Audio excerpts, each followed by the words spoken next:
영광의 하나님을 뵙는 복된 주일 예배의 자리에 나오신 성도 여러분들을 환영합니다. 이제 사도신경으로 우리의 신앙을 하나님께 고백함으로 주일 예배 드리도록 하겠습니다. 전능하사 천지를 만드신 하나님 아버지를 내가 믿사오며 그 외아들 우리 주 예수 그리스도를 믿사오니 이는 성령으로 잉태하사 동정녀 마리아에게 나시고 본디오 빌라도에게 고난을 받으사 십자가에 못 박혀 죽으시고 장사한 지 사흘 만에 죽은 자 가운데서 다시 살아나시며 하늘에 오르사 전능하신 하나님 우편에 앉아 계시다가 저리로서 산 자와 죽은 자를 심판으로 오시리라. 성령을 믿사오며 거룩한 공예와 성도가 서로 교통하는 것과 죄를 사하여 주시는 것과 몸이 다시 사는 것과 영원히 사는 것을 믿사옵나이다. 아멘. 찬송가 439장 만세반석 열린 곳에 우리 다 같이 부르겠습니다.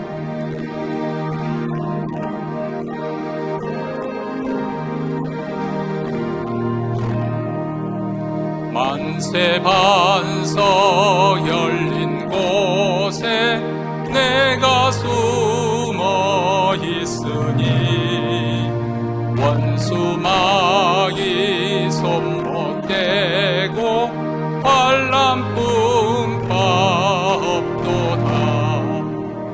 만세반석 열린 곳에 내가 편히 쉬리니 나의 반석 구주 예수 나를 숨겨주소서.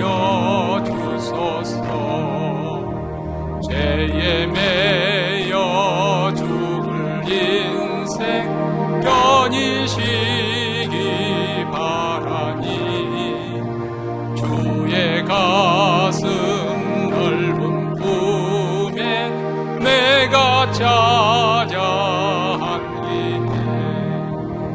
만세반석 열린 곳에 내가 편히 쉬리니 나의 반석 구주 예수 나를 숨겨주소서.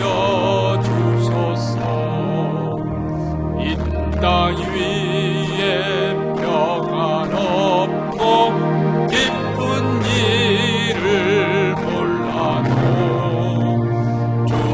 예수의 참사랑을 내가 알았네.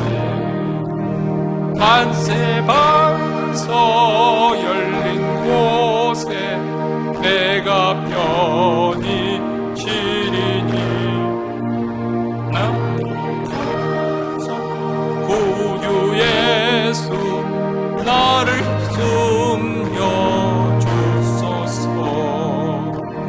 험한 풍파 지나도록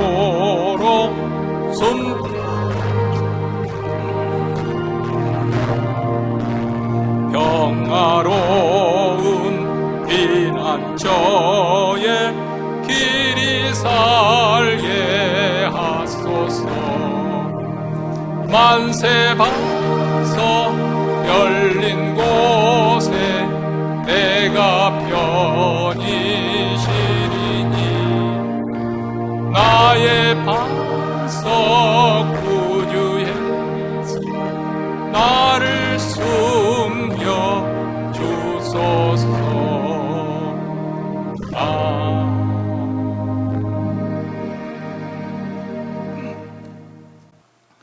이 시간 우리 합심해서 하나님께 기도하는 시간을 갖겠습니다. 먼저 오늘 예배 가운데 우리 하나님의 영광이 나타나기를, 하나님의 임재가 생생하게 느껴지는, 또 하나님의 거룩에 압도되는 주일 예배가 이루어질 수 있도록 몬테리는 모든 교회, 특히 우리 한인교회 주일 예배를 통해서 하나님을 만나고 돌아가는 귀한 역사가 일어날 수 있도록 주여 주의 영광을 나타내 주시옵소서. 두 번째로는 하나님께서 하나님의 교회를 궁휼히 여겨 주셔서 하나님 회개의 역사가 일어나게 하시고 부흥이 임하기를 원합니다. 성령의 기름을 부어 주셔서 죄에서 돌이키며 하나님을 온전히 바라며 심령이 하나님께 뜨거워지는 귀한 역사, 그런 놀라운 부흥이 사랑하는 교회에 임하기를 위해서 복음이 중단되지 않고 더욱더 힘있게 전파되고 역사하기를 위해서 기도하십시다. 세 번째로는 또 이 아침 우리 자신과 우리 가정에 간절히 소원하는 기도 제목, 우리 자녀를 위해서 우리 장래와 노후와 그리고 소망과 소원하는 바를 하나님께 아뢰고 영적으로 필요를 알려주고 또 물질적으로 필요를 하나님 앞에 기도하면서 특히 병석에 누워 계신 분들 또 수술의 치유가 임하기를 신속히 또 고침받기를 원해서 또 공고한 가운데 또 있는 분들 우리 하나님 치유 회복의 역사가 임하고 또 우리 하나님의 믿음의 역사가 일어날 수 있도록 도와주시기를 위해서 이 시간 이러한 기도 제목을 가지고 다 함께 통성으로 주님 앞에 기도하겠습니다. 자비로우시고 은혜로우신 하나님 아버지, 오늘도 주일 예배 하나님 백성들 불러주시니 감사합니다. 하나님의 이름을 선포하고 하나님께 영광을 돌려드립니다. 오늘도 그리스도의 피를 힘입어 은혜의 보좌 앞에 나와서오니 주여 우리를 긍휼히 여기시고 우리를 환영하시며 우리에게 신령한 복을 충만하게 채워주실 줄로 믿습니다. 오늘도 예배 가운데 우리 하나님의 영광이 나타나게 하시고 거룩에 압도되는 주일 예배가 이루어지기를 원합니다. 하나님의 어미로우심을 알게 하시고 우리 하나님의 자비로우심을 맛보는 축복된 시간이 되게 하옵소서. 몬테리는 모든 교회들 그리고 아버지 특히 우리 한인교회 주일 예배 우리 하나님의 선하심으로 가득하게 하여 주시고 하나님을 만나고 돌아갈 수 있는 주일 예배, 하나님의 임재가 생생하게 느껴지는 주일 예배가 되도록 주여 주의 영광을 나타내 보여 주시옵소서. 하나님 자비로우심과 하나님의 긍휼하심과 하나님께서 하나님의 교회를 불쌍히 여겨주셔서 하나님의 회개의 영이 역사하여 주시고 부흥이 놀라게 임하게 하여 주시기를 원합니다. 하나님의 거룩에 압도적으로 저희들에게 임재하여 주셔서 저희들은 죄를 자복하며 회개하며 주께 돌아온 아름다운 부흥의 역사, 복음의 역사가 중단되지 않냐고 더욱더 힘있게 증거되고 전파되게 하시고 코로나 팬데믹을 극복하며 아버지 하나님의 세계 곳곳에 복음이 힘있게 증거되고 전파될 수 있도록 주여 도와주시기를 원합니다. 오늘도 아버지 하나님의 각자 기도 제목을 가지고 주님 앞에 나왔습니다. 선하시는 우리 하나님 아버지, 저희의 선한 열매를 맺을 수 있는 귀한 축복의 시간이 되게 하는 줄로 믿습니다. 가정을 위해서 기도합니다. 우리의 직장과 사업도와 아버지로 장래와 소원과 모든 소원하는 바를 주께 아뢰며 기도합니다. 특별히 병중에 누워 계신 우리 사랑하는 성도님들, 치유를 기다리고 있는 아버지 수술받은 성도들, 아버지 하나님의 공간 가운데 있는 성도들을 치유하시고 회복하시며 고쳐주시옵기를 간절히 원하고 기도하오니 자비로우시고 은혜로우신 하나님, 오늘도 예배 가운데 우리 기도를 통해서 하나님의 임재가 충만하게 또 하나님의 응답의 열매가 맺는 귀한 축복된 시간이 되도록 주여 주께서 오늘도 함께하여 주시옵기를 간절히 원하고 기도하옵나이다.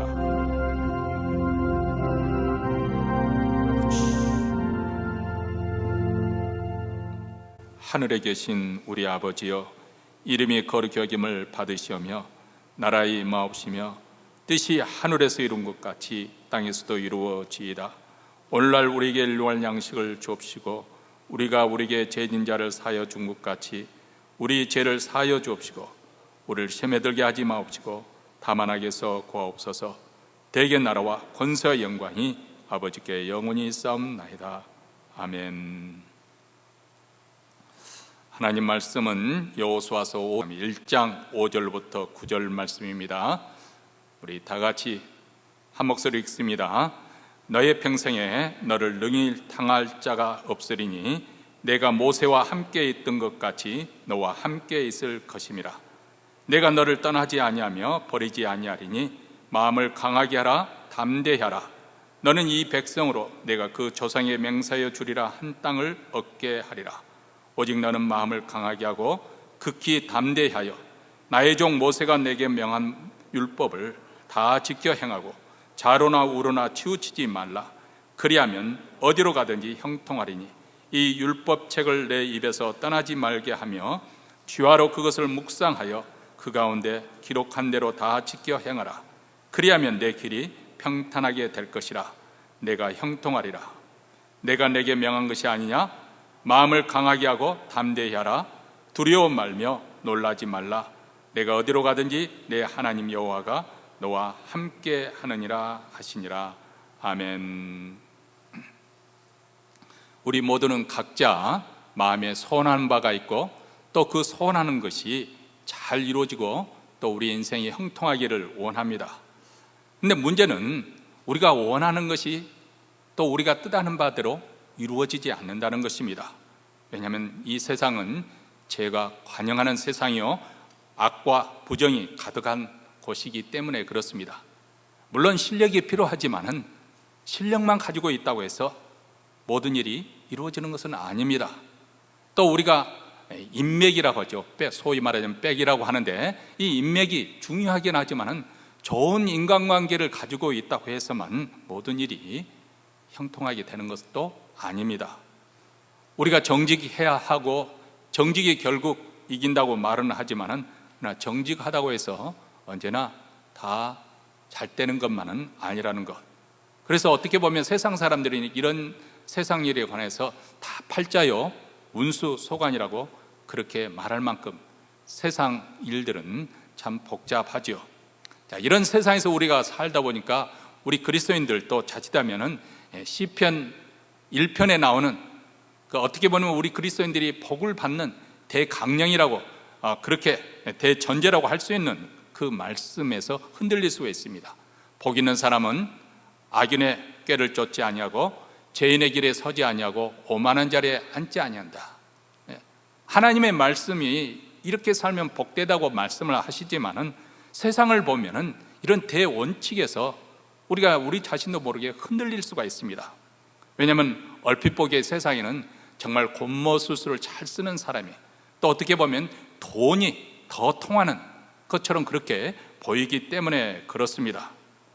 그래서 자칫하면 우리가 신앙생활을 하지만은 교회 안에서는 참 신앙인으로 살지만은 세상에서 살 때는 세상 사람들의 방식대로 어떻게 보면 세상의 처세술을 쫓아 사는 경우가 있습니다. 구약에 나오는 야곱이 바로 그러한 유형의 신자를 대표하지 않습니까? 곤모술수와 돈을 사용하는 대표적인 신자의 모습이지요. 그는 그가 거래하는 상대하는 사람들마다 속였고 그리고 빼앗았습니다. 그런데 그 결과는 무엇일까요? 그가 대하는 사람들과 원수가 되는 것이었습니다.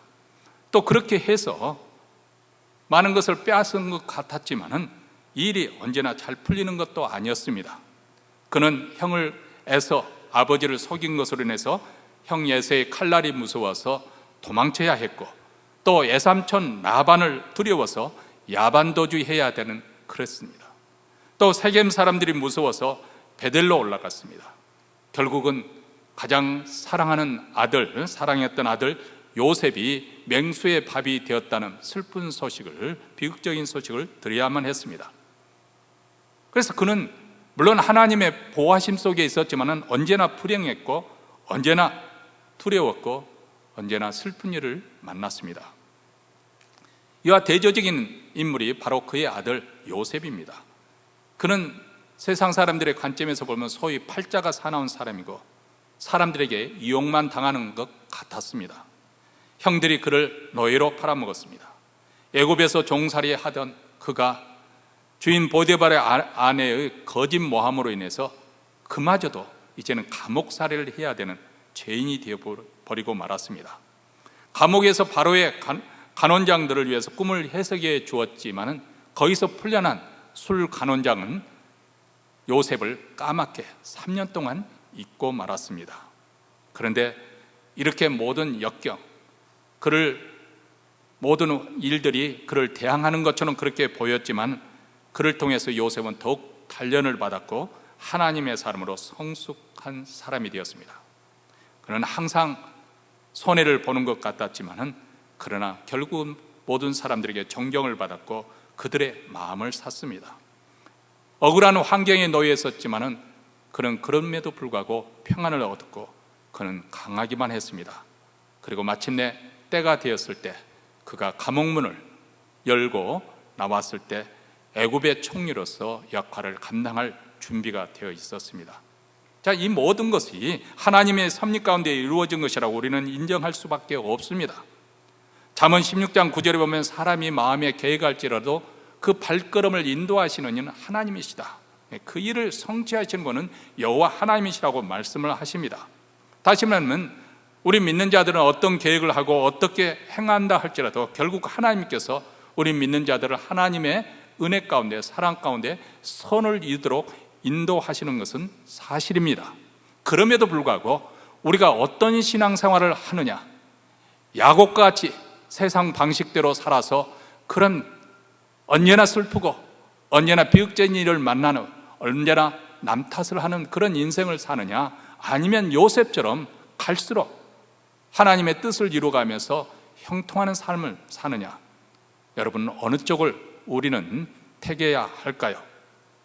우리가 하나님을 신뢰하고 그분의 뜻을 이루기 위해서 하나님 말씀에 순종하며 살게 될 때 결국은 하나님께서 우리와 함께 하시고 우리에게 형통한 삶을 인도해 주십니다. 우리는 오늘 말씀을 통해서 우리 믿는 자들이 어떻게 형통한 삶을 살 수 있는 것인지, 어떻게 하면 우리가 승리하는 인생, 형통하는 인생을 살 수 있는지 그 비결을 배울 수 있게 되기를 바랍니다. 이스라엘 백성들은 약 400년 동안 애굽 땅에서 노예 생활을 했습니다.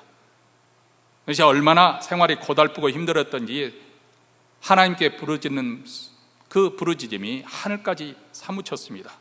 그래서 하나님께서 그들의 기도를 들으시고 모세라는 위대한 지도자를 보내주셨죠.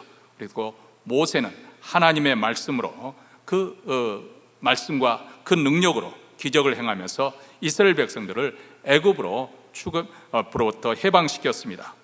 400년 동안 한 민족이 노예 생활을 하다가 그 민족 전체가 그렇게 해방이 되는 맞이한다는 것은 인류 역사에서도 찾아보기가 참 드문 경우입니다. 그만큼 이스라엘의 출애굽 역사는 오직 하나님만이 하실 수 있는 전무후무한 사건인 것을 알 수가 있습니다. 어쨌든 그렇게 출애굽한 그들이 생존하기 힘든 그 광야길을 걸어서 마침내 바란 광야의 가데스 바네아라는 곳에 도달했습니다.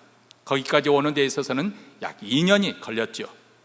이곳 가데스 바네아부터는 예전에 하나님께서 아브라함에게 약속하셨던, 그들의 조상인 아브라함에게 약속하셨던 가나안 땅이 펼쳐집니다. 젖과 꿀이 흐르는 땅이라고 불리는 비옥한 땅입니다. 하나님께서 수백 년 전부터 그들에게, 조상들에게 선물로 주시겠다고 약속하신 땅이 바로 이 가데스 바네아부터 시작되는 것이죠. 그런데 그 땅은 그냥 저절로 얻어지는 땅이 아닙니다.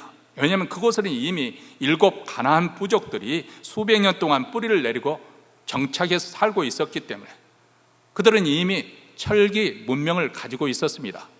사사기 시대에 보면 이스라엘 백성들이 농사를 짓다가 가령 이래서 낫이나 또 농기구를 이제 벼려야 되지 않고 날카롭게 벼를 일이 있으면은 그 블레셋 팔레스타인 사람들 그 마을에 가서 그 대장간에 가서 그것을 벼렸다 했어요. 그 말은 무슨 말이냐면 그 팔레스타인 그 블레셋 사람들이 강성할 때는 이스라엘 백성들이 철기 그 농기구를 마음대로 소유하지 못하게, 그러니까 한마디로 말해서 이미 가나안 부족들은 철기 문명으로 해서 무기도 철로 만든 그런 무기를 가지고 있지만 이스라엘 백성들은 그런 상황이 아니었다는 것입니다.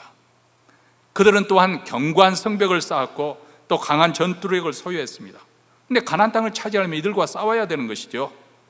그렇지만 이스라엘 백성들은 이제 간 노예로 출애굽한 지 겨우 2년밖에 되지 않은, 국가도 채 정비되지 않은 그런 상태에서 이들과 싸워야 되는 상황이기 때문에 전력적으로 보면 도저히 불가능한 그런 싸움입니다. 근데 승리의 관건이 무엇인가? 바로 이스라엘 백성들이 누구인가입니다. 한마디로 하나님의 백성이기 때문에 하나님께서, 전능하신 하나님께서 책임져 주시는 그런 민족이 아닙니까? 그렇기 때문에 가데스 바네아 그 접경지대에 이른 이스라엘 백성들에게 하나님께서는 이렇게 말씀하셨습니다. 신명기 1장 21절에 보면 너희 하나님 여호와께서 이 땅을 너희 앞에 두셨은즉 너희 열조의 하나님 여호와께서 너희에게 이르신 대로 올라가서 얻으라. 두려워하지 말라. 주저하지 말라. 쉽게 말하면 앞으로 던진하고 두려워하지 말고 그 땅을 차지하라. 그러면 내가 너희들을 앞서서 그 적을 이기게 할 것이고 그 땅을 결국은 차지하게 할 것이다. 이렇게 하나님께서 약속하십니다. 하나님께서 이렇게 함께 하시겠다고 약속해 주시는데 주저할 일이 뭐가 있겠어요? 그런데 그들은 그렇게 소원하고 바랐던 가나안 땅에 들어갈 기회가 왔는데 그곳에서 그들은 주저합니다. 그리고 난 다음에 제안하기를 정탐꾼을 미리 보내서 그 땅 지리와 지형과 그리고 그 땅의 정세, 군사, 정보 이것을 다 수집해서 우리가 그것을 계획을 짜고 그렇게 해서 가나안 땅에 들어갑시다. 아주 실제적이고 합리적인 제안을 그렇게 내놓습니다. 그런데 하나님께서 이를 기뻐하지 않으셨다겠어요.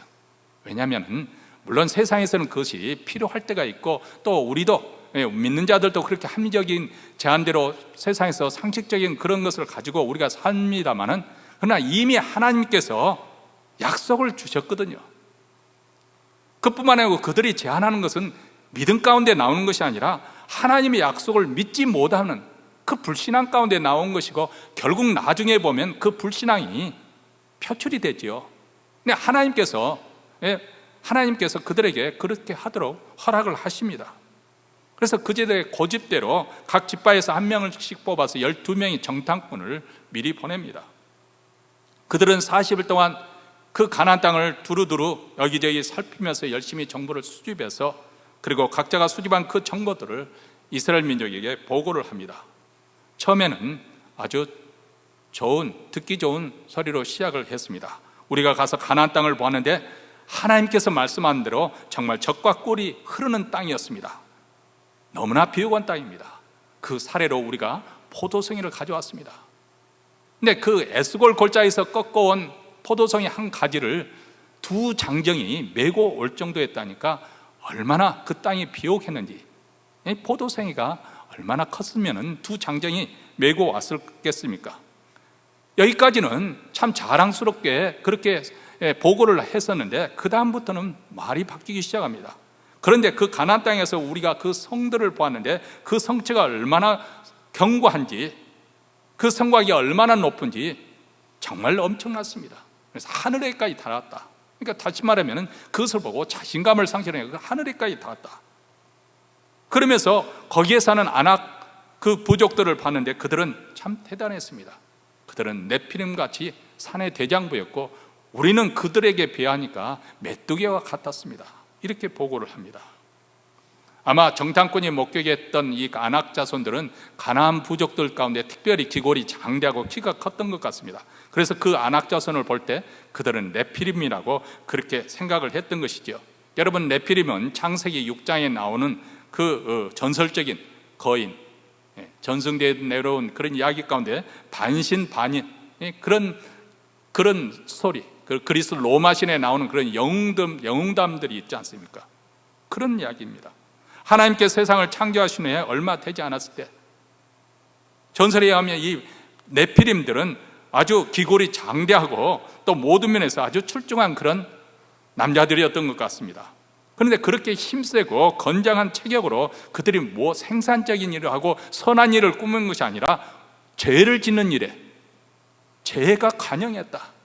그들이 마음에서부터 생각하는 것이 모든 것이 죄로 가득 찼다는 거예요. 그래서 그 땅을 피로 물들게 하는 강포가 그득하게 했습니다. 결국은 하나님께서 그들을 홍수로 쓸어버리는 그런 결과를 가져왔지 않습니까? 그러니까 다시 말하면 네피림이라는 것은 그 당시에 세상을 부패시켜서 하나님의 심판을 불러온 장본인들입니다. 물론 이 네피림과 아낙 자손과는 비교가 안 되는데도 불구하고 이 불신앙을 가득 찬 정탐꾼들이 볼 때는 그 아낙 자손을 볼 때 네피림이 생각났고 자기들은 그 앞에서 메뚜기와 같다고 그렇게 느꼈습니다. 완전히 자신감을 상실해버린 거죠. 그래서 그들은 전투에서 패배했고 하나님께 분노함을 받아서 40년 동안 광야에서 배회했습니다. 그 40년 동안 그 불신앙을 표출했던 그 시대의 모든 세대 사람들은 다 죽었습니다.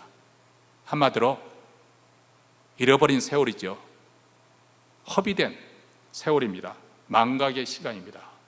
여러분, 비록 그들은 하나님의 백성들이 되었지만은 40년이란 시간을 어떻게 보면 허비하고 그 대가를 치른 후에 이제 다시 40년이 흐른 후에 가나안 땅에 서게 되었습니다. 여러분, 우리 인생도 그렇습니다. 우리가 그리스도 밖에 하나님 없이 사는 인생은 한마디로 허비된 인생입니다. 낭비하는 인생입니다. 이스라엘 백성들이 그렇게 출애굽했지만은 가나안 땅에 들어가지 못하고 허비하면서, 그리고 결국 가나안 땅에 들어가기 전에 다 소멸되고 말았습니다. 근데 이제 다시 이스라엘 백성의 기회가 왔습니다.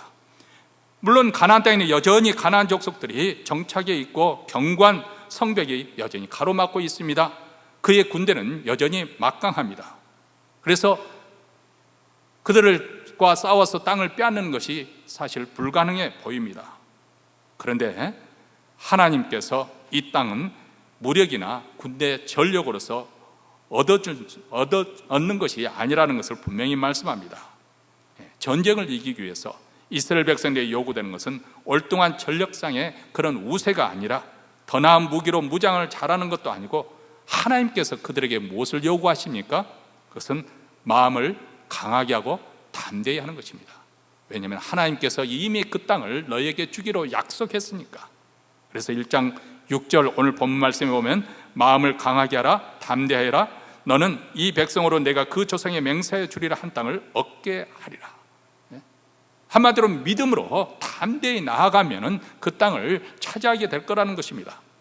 물론 전투에서 군인들의 사기가 무척 중요하지요. 그래서 하나님께서 전쟁에 도움이 되도록 사기를 진작시키기 위해서 용기를 내라, 강하고 담대하라, 그렇게 말씀하실까요? 그런데 여기서 하나님께서 말씀하는, 요구하시는 용기라고 하는 것은 우리가 흔히 생각하는 것처럼 원수를 무찌를 때 힘을 내어서 사기를 진작시키기 위해서 그런 용기를 말하는 것이 아닙니다. 자, 그러면 무엇에 대한 용기를 내라는 것일까요? 그것은 하나님의 율법, 하나님의 가르침, 그것을 지키는 용기를 의미합니다. 7절부터 8절 말씀입니다. 우리 같이 읽겠습니다. 오직 너는 마음을 강하게 하고 극히 담대하여 나의 종 모세가 내게 명한 율법을 다 지켜 행하고 좌로나 우로나 치우치지 말라. 그리하면 어디로 가든지 형통하리니 이 율법책을 내 입에서 떠나지 말게 하며 주야로 그것을 묵상하여 그 가운데 기록한 대로 다 지켜 행하라. 그리하면 내 길이 평탄하게 될 것이라. 내가 형통하리라. 오직 너는 마음을 강하게 하고 극히 담대하여서. 무엇을 위해서 이렇게 강하고 담대해야 되는 것인가? 모세가 내게 명한 율법을 다 지켜 행하기 위해서, 율법책을 가까이 하고 주야로 묵상하고 기록된 대로 말씀대로 살기 위해서 강하고 담대하라, 그렇게 말씀합니다. 사실 조금 여기 부분에서 이해가 되지 않죠. 지금 전투가 벌어지기 직전이지 아닙니까? 가나안 용사들과 싸우는 전쟁을 앞두고 율법을 주야로 묵상하면서 그 율법을 지키기에 강하고 담대하라는 것이 물론 필요하겠지만, 신앙인에게 필요하겠지만 이 전투에 무슨 유익이 있는 것일까요? 도대체 이것은 무엇을 의미하는 것일까요? 자, 이 부분을 우리가 제대로 이해를 하려면 율법에 대해서 먼저 우리가 이해를 해야 됩니다. 율법이 무엇인지. 근데 우리는 선입견이 있지 않습니까? 율법 그러면은 신약의 은혜와 대립적으로 생각을 하지요. 살인하지 말라, 도적질하지 말라, 간음하지 말라, 이 십계명이 대표적인 율법에 해당되는 것인데, 다시 말하면 무엇을 하지 말라, 무엇을 하라, 이렇게 금하고 판단하고 정죄하는 것, 이것을 우리는 먼저 율법하면 연상을 하지요. 지금 율법의 시대인데 시시콜콜 이 행동 규칙, 율법을 지켜서 우리가 구원받는 것도 아닌데 이것 가지고 무엇을 하겠다는 것인가? 이런 식으로 율법을 지켜 행하라는 말, 이것을 우리는 그렇게 되면은 뭐 이거 지키라는 것이 좀 이해가 되지 않지 않습니까? 도대체 마음을 강하게 하고 담대히 해서 율법을 지키라는 말이 무슨 뜻일까? 네, 여기서 율법이라는 이 단어, 히브리 말로 토라라는 것인데요, 토라에 대해서 우리가 두 가지 그 의미로 쓰일 수 있다는 것을 우리가 생각을 해야 됩니다. 하나는 좁은 의미에서, 그것이 바로 오늘날 우리가 이해하고 있는 율법입니다. 또라는 넓은 의미에서, 자, 좁은 의미에서는 이것은 해야 되고 이것은 하지 말라라는 이런 계명, 십계명이 대표적인 그런 경우였습니다. 그런데 또 다른 의미에서는 가르침이라는 거예요. 가르침, 하나님의 말씀. 여기서 가르침이라고 하는 것은 당연히 모세 오경을 말씀하고 있습니다.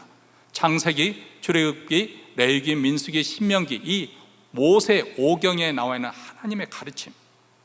근데 우리가 잘 알듯이 모세 오경은 뭐 하라 하지 말라 이런 십계명 같은 그런 계명은 지극히 적은 분량에 속하는 것입니다. 그러나 나머지 부분은 무엇이냐? 한마디로 구원 스토리, 하나님의 구원에 관한 이야기예요. 하나님이 어떤 분이시고 하나님께 이스라엘 백성을 어떻게 구원하시는가. 창세기 시작해서 우주 만물을 창조한 그부터 시작을 하지 않습니까? 그리고 믿음의 조상들에게 주어진 약속이 있고, 또 이스라엘 백성들을 출애굽시키는 그 구원의 애굽의 종살이에서 건져내는 그런 해방되는 출애굽의 역사, 그리고 시내산에서 하나님께서 장엄하게 강림하셔서 빽빽한 구름 가운데 천둥과 내정을 쓰면서 이스라엘 백성들과 언약을 맺는 그 신성한 언약을 맺는, 하나님께서 그들의 백성이 그들의 하나님이 되고 그들은 하나님의 백성이 되는 언약, 그리고 지난 40년 동안 광야의 여정 속에서 하나님께서 그들을 어떻게 전투에서 이기게 하시고 그들의 먹을 것을 책임져 주시고 그들의 삶을 인도해 보셨는지, 한마디로 하나님의 구원에 관한 스토리가 담겨 있는 것이 모세 오경입니다. 이런 구원의 스토리에 관한 이야기에 비하면 좁은 의미라고 할 수 있는 이 율법은 아주 지극히 행동 규칙에 관한 아주 적은 분량이라고 할 수 있습니다. 그리고 그것마저도 그것 자체로 의미를 갖는 것이 아닙니다. 율법을 잘 지킨다고 해서 하나님의 백성이 되는 것이 아니고, 그들이 어떤 부르심을 받았는가, 하나님께서 그들을 어떻게 구원하시는가, 이 하나님의 구원의 스토리 안에서 왜 그들이 그렇게 살아야 하는지, 이 율법, 좁은 의미의 율법이 이해가 될 수 있는 것이고 또 의미를 갖게 되는 것이지요.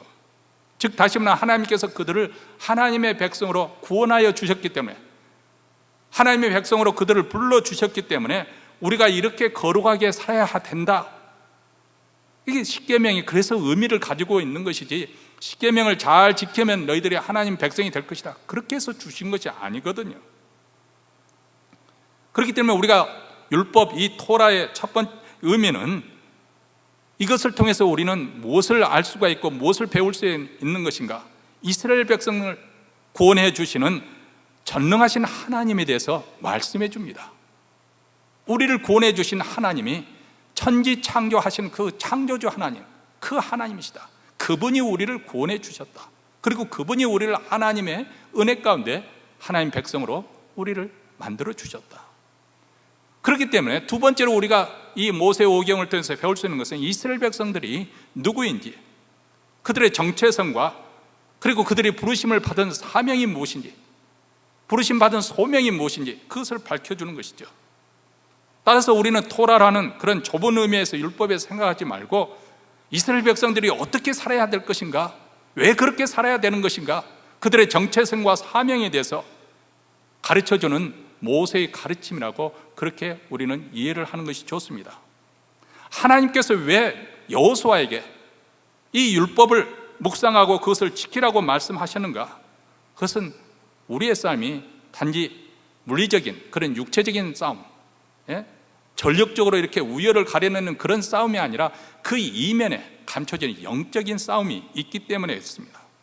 그리고 이 영적 싸움에서 가장 중요한 것은 우리가 신앙하는 하나님이 누구신가, 우리가 분명하게 올바르게 정확하게 이해를 해야 되고, 또 그분을 믿어야 되고, 또 그분 안에서 우리가 부르심을 받은, 구원을 받은 우리 하나님의 백성이라는 이 정체성에 대해서, 그리고 우리가 하나님의 백성으로 부르심을 받았으니까 우리가 어떻게 살아야 되는 것인가, 여기에 대해서 알아야 되는 것이죠. 다시 말해 하나님에 대해서 알고 또 우리의 정체성에 있어 이해를 하면은 이것을 가지고 우리가 어디로 가든지 그러면 평탄하게 될 것이고 형통하게 될 것이다. 내 길이 평탄하게 될 것이라 내가 형통하리라. 왜냐하면 바로 그러한 신앙을 가지고 사는 사람에게 하나님께서 함께 하시기 때문에 그렇습니다. 그래서 하나님께서 여호수아에게 밤낮으로 토라를 가르까이 하고 묵상하라고 명하신 이유가 바로 여기 있습니다.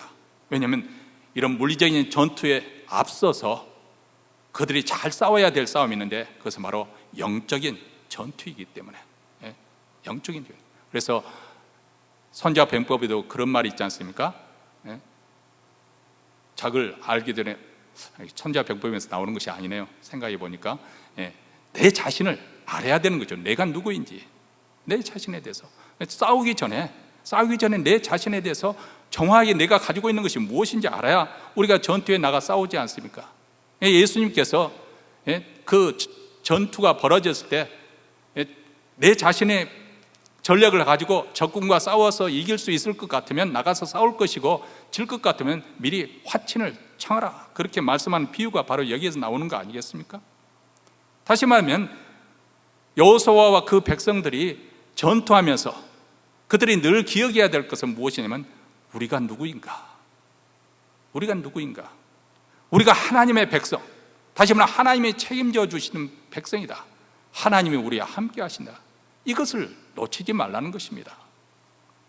하나님께서 모든 민족 가운데 그들을 특별히 구별해 주셨습니다. 그 당시 최강국 애굽의 왕 바로를 섬기는 것이 아니라 하나님만을 섬기도록 그들을 불러주셨습니다. 거룩한 하나님의 백성, 제사장 나라로 만들어 주셨습니다. 여기에 이스라엘 백성들의 정체성과 소명과 사명이 있습니다. 그들이 이 정체성을 망각하지 않고 부르심을 받은 대로 소명의식을 가지고 임무를 수행해 간다면 그들을 당할 적은 세상 그 어떤 곳에도 없을 것입니다. 그들은 항상 승리하게 될 것이고, 그들은 복을 받을 것이고 형통할 것입니다. 이것이 바로 하나님께서 그들에게 주어진 약속이에요. 이미 주어진 거예요.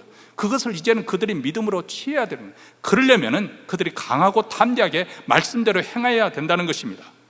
만약에 그들이 자기들의 부르심을 받은 것을 망각해버리고 세상 사람들과 타협해서 세상 사람들처럼 우상을 섬기면서 세상 방식으로 잘 살겠다고 그렇게 나아가게 된다면 그들은 가장 소중한 보화를 오히려 놓치게 될 것이고, 하나님의 축복이 떠나가고 저주를 받게 될 것이다. 여러분, 신명기 28장에 나오는 내용이 바로 그 내용이지요. 그리고 이스라엘 결국에 어떻게 되었습니까? 그들이 하나님을 떠나서 우상을 섬기다가 결국 바벨론 포로로 민족적인 패망을 가져오지 않습니까? 자, 그렇다면 오늘 본문 이 내용과 또 이스라엘의 구원의 역사에 있어서 도대체 오늘 이 시대에 사는 우리 그리스도인들에게는 어떤 의미, 어떤 상관관계가 오늘 본문이 상관관계로 연결이 되는 것일까요?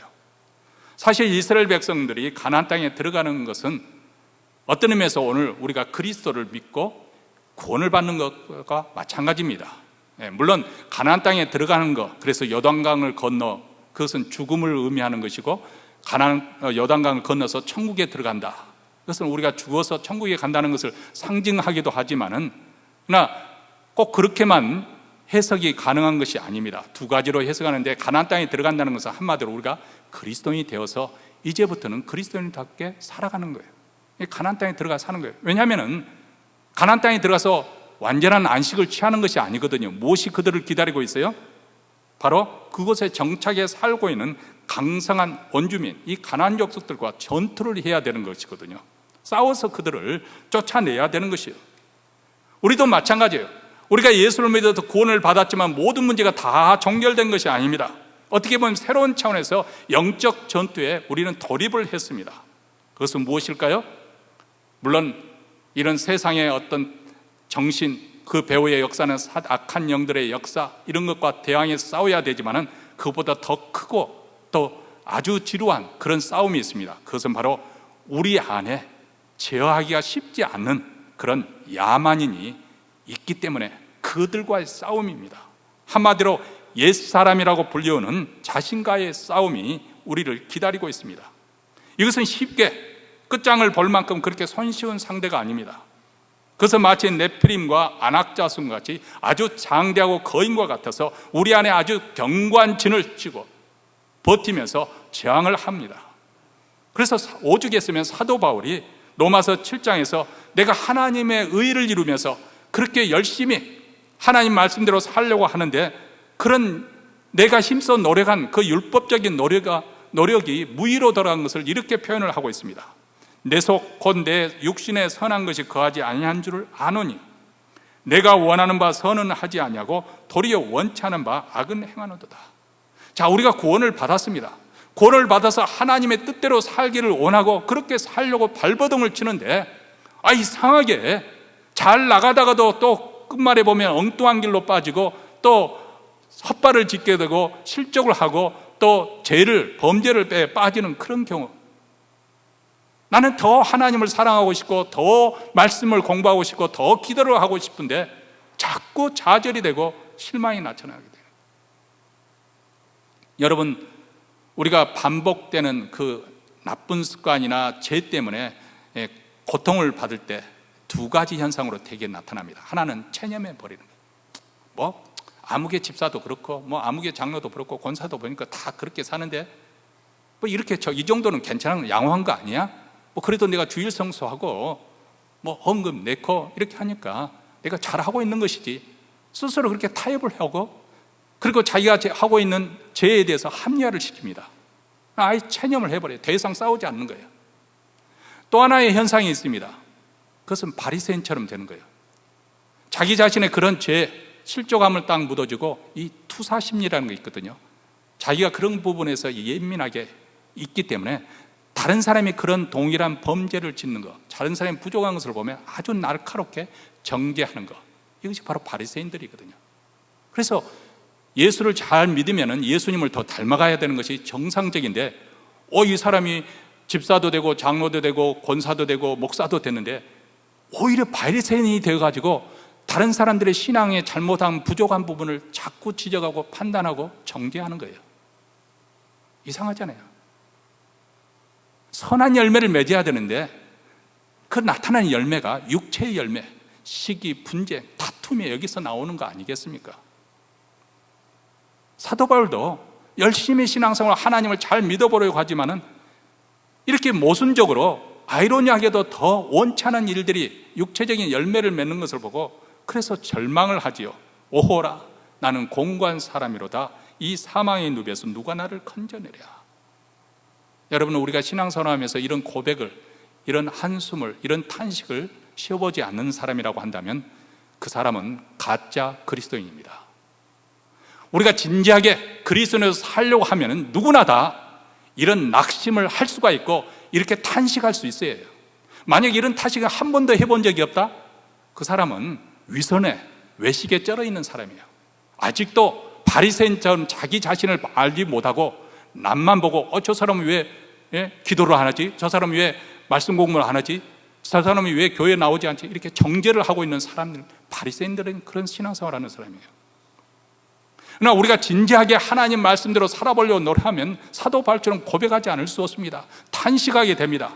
그리고 이 탄식이 있기 때문에 우리는 우리 자신에서 선을 창출할 수 없다는 그런 절망감에서 우리는 비로소 하나님께 절박한 가운데 부르짖게 되는 거죠.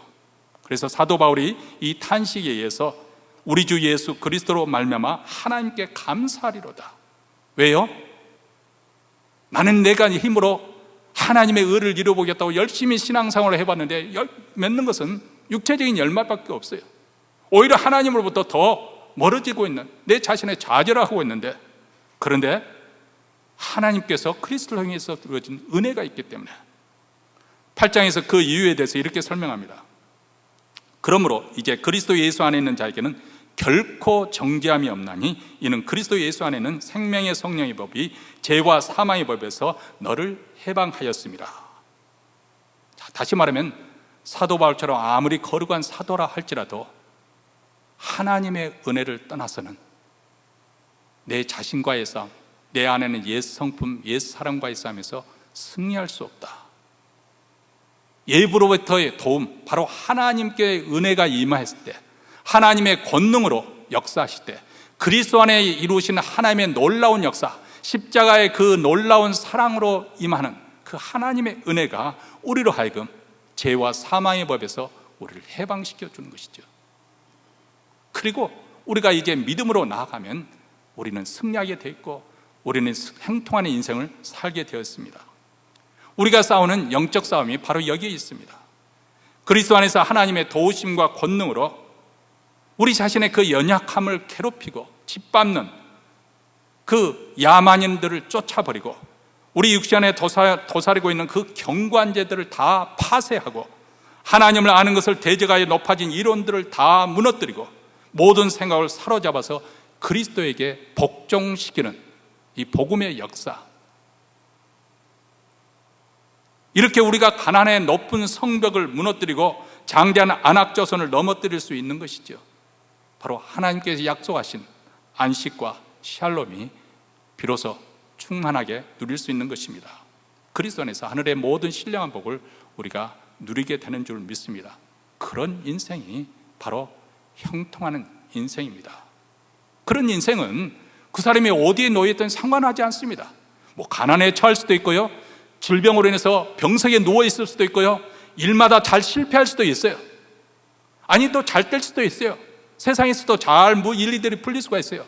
그러나 그 모든 것으로부터 자유하고, 그 사람은 언제나 여유가 있고, 그 사람은 언제나 형통하고, 다른 사람에게 관대하고, 그 사람은 언제나 다른 사람에게 존경을 받을 수가 있고, 그 사람은 언제나 하나님께 인정을 받는 인생이 되는 것이죠.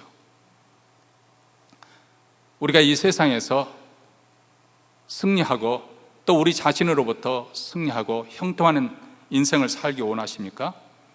그렇다면 우리가 받은 구원, 어떻게 그 구원이 우리에게 임했고, 우리가 누구인지 우리의 정체성을 똑바로 우리는 인식하고 항상 그것을 붙잡아야 됩니다.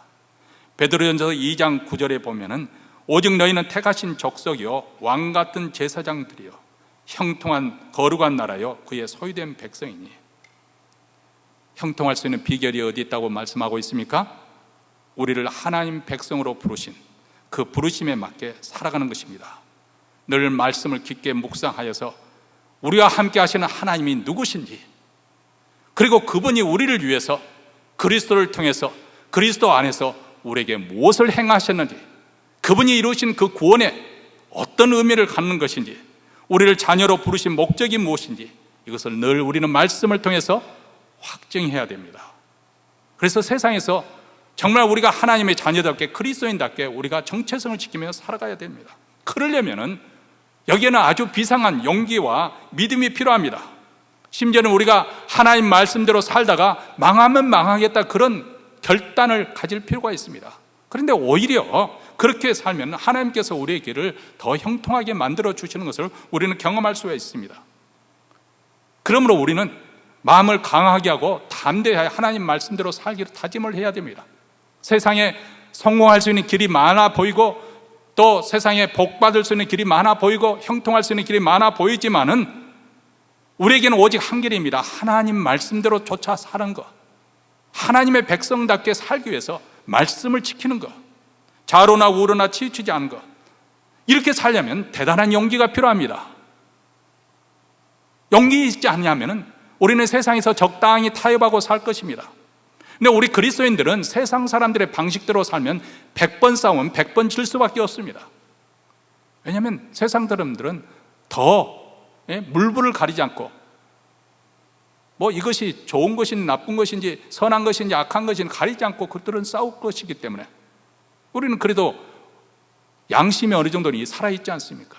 그러니까 세상 사람들 방식으로는 우리가 이길 수가 없는 거죠. 다만 우리가 승리할 수 있는 비결, 형통할 수 있는 비결이 어디 있느냐?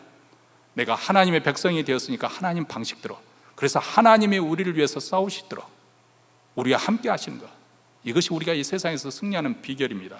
그리하면 우리가 어디로 갔든지 우리는 형통할 것입니다. 이 세상에 대해서 우리는 거룩한 백성으로, 제사장 나라로 우리는 하나님께 영광을 돌릴 줄로 믿습니다.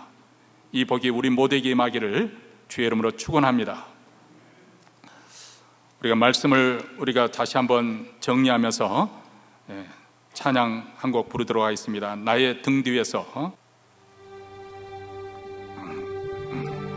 가사의 의미를 생각하시면서 우리가 믿음으로 담대하게 올 한 해 동안 살아갈 다짐을 하십니다.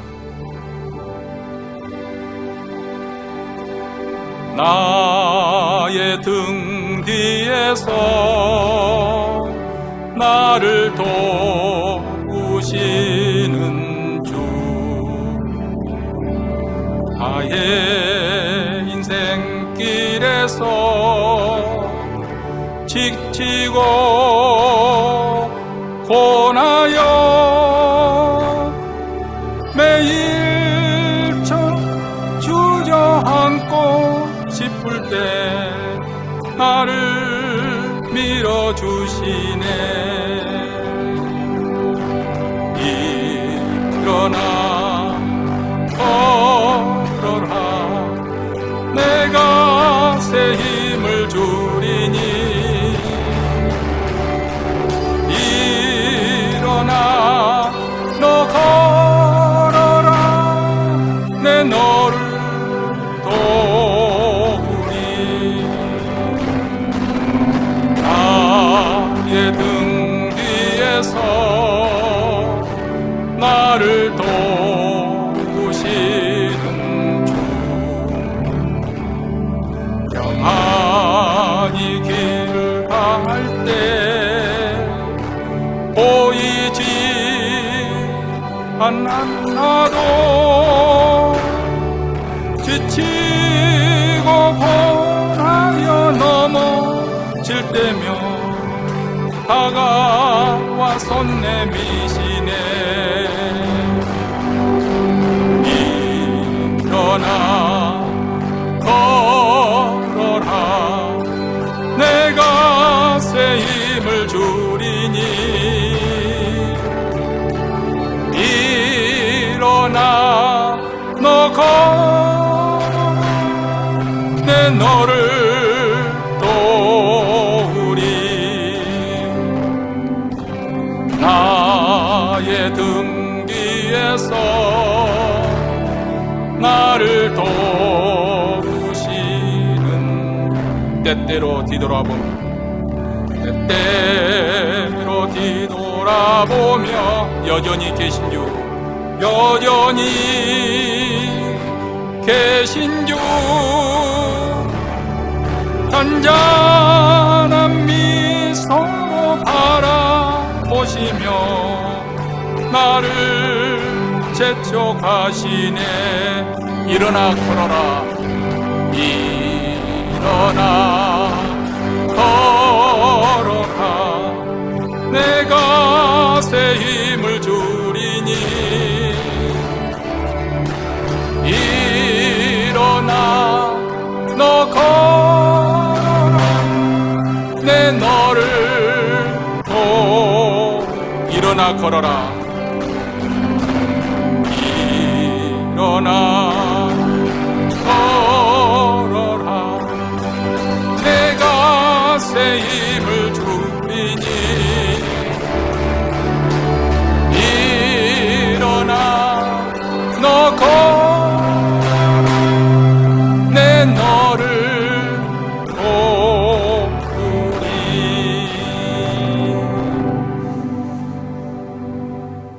우리 이 시간 잠잠히 하나님만 바라보면서 주님 앞으로 나아갈 시간을 갖겠습니다. 우리는 코로나 팬데믹의 전대미문의 그런 초유의 사건을 지난 2년 동안 겪었고, 또 앞으로도 언제 끝날지, 또 다른 또 어떤 팬데믹 상황이 벌어질지 우리는 알 수 없는 상황입니다. 여기에 또 우리도 지치고 또 낙담이 되고 좌절을 겪을 때가 많습니다. 무엇보다도 우리 신앙생활에서도 좌절감이 듭니다. 과연 이대로 계속 있어야 되는 것인지, 우리가 낙담하고 좌절할 때마다 우리는 다시 처음으로 돌아가야 됩니다. 그 출발점이 어디 있습니까? 우리를 하나님의 자녀로 삼으신 하나님이 도대체 어떤 분이신가? 그분이 그리스도 안에서 그리스도를 통해서 어떻게 우리를 구원하여 주셨는지, 그 은혜와 사랑에 대해서, 십자가에 나타나는 그 놀라운 그 사랑에 대해서 우리는 깊이 생각해 보아야 됩니다. 그리고 우리 하나님의 자녀로 불러주신 그 하나님의 부르심의 소명이 무엇인지 상기해 보시기 바랍니다. 하나님 아버지, 오늘 또 우리에게 이 세상에서 하나님의 말씀대로 사는 용기를 허락하여 주심을 감사합니다. 하나님께서 하나님 백성을 결코 그와 같이 버려두지 아니하시고 함께 하시겠다고 약속해 주셨습니다. 우리가 부르심을 받은 소명대로 담대하게 살면은 하나님께서 우리를 도우실 것이고 우리 길을 평탄하게 할 것이고 또 형통하게 하실 것을 믿습니다. 오늘 또 이러한 믿음을 가지고 주님 앞에 신앙을 고백합니다. 또 이 믿음을 가지고 또 이 신앙대로 또 준비한 예물을 하나님 나라에 바쳐 드립니다. 이 예물이 쓰이는 곳마다 하나님의 교회를 더욱더 흥왕하게 하시고 땅끝까지 복음이 전파되는 귀한 도구가 밑거름이 되게 하여 주셔서 우리 북한 동포에까지 복음의 역사가 이루어지게 하옵소서. 오늘 또 예배에 나온 사랑하는 성도들에게 복을 주시되 그 가정의 평강으로 그 자녀들에게 번성함을 주께서 복을 주시옵기를 간절히 원합니다. 이제는 우리 구주 예수 그리스도의 은혜와 하나님 아버지의 무한하신 사랑과 성령의 교통하심이 강하고 담대히 하나님 말씀대로 순종하며 살기로 다짐하며 이 자리를 떠나는 사랑하는 주의 백성들, 그 가정과 기업과 교회 위에 영원토록 함께 있을지어다. 아멘.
감사합니다.